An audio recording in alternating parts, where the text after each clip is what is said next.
एक बार गौतम बुद्ध के पास एक स्त्री आई और विलाप करने लगी कि सांप के काटने से उसके पुत्र की मृत्यु हो गई है।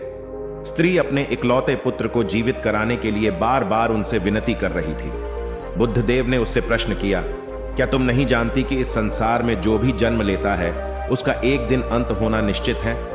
उस स्त्री ने कहा, हाँ, अच्छी तरह जानती हूं, मगर आप पहुंचे हुए महात्मा हैं और आप में इतनी सामर्थ्य है कि आप मेरे पुत्र को जीवित कर सकते हैं, इसलिए मैं आपसे याचना कर रही हूं। मेरा वह बेटा मेरी इकलौती संतान थी। मैं आपसे उसके जीवन की आस लेकर आपके पास आई, मगर आप तो मुझे उपदेश दे रहे हैं। यदि आप उसे जीवित नहीं कर सकते तो कृपया साफ साफ बता दें। बुद्ध देव ने जान लिया कि पुत्र वियोग में शोक मग्न इस स्त्री को समझाना कठिन है। उन्होंने कहा, ठीक है, मैं तेरे पुत्र के लिए प्रभु से प्रार्थना करता हूं, मगर तू इसके लिए किसी घर से राई लेकर आ।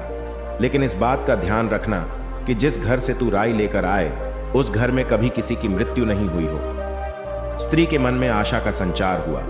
उसने सोचा कि राई तो आसानी से प्राप्त हो जाएगी, लेकिन वह जिस घर में जाती वहां यही जवाब मिलता कि उसके घर में किसी न किसी की मृत्यु अवश्य हुई है।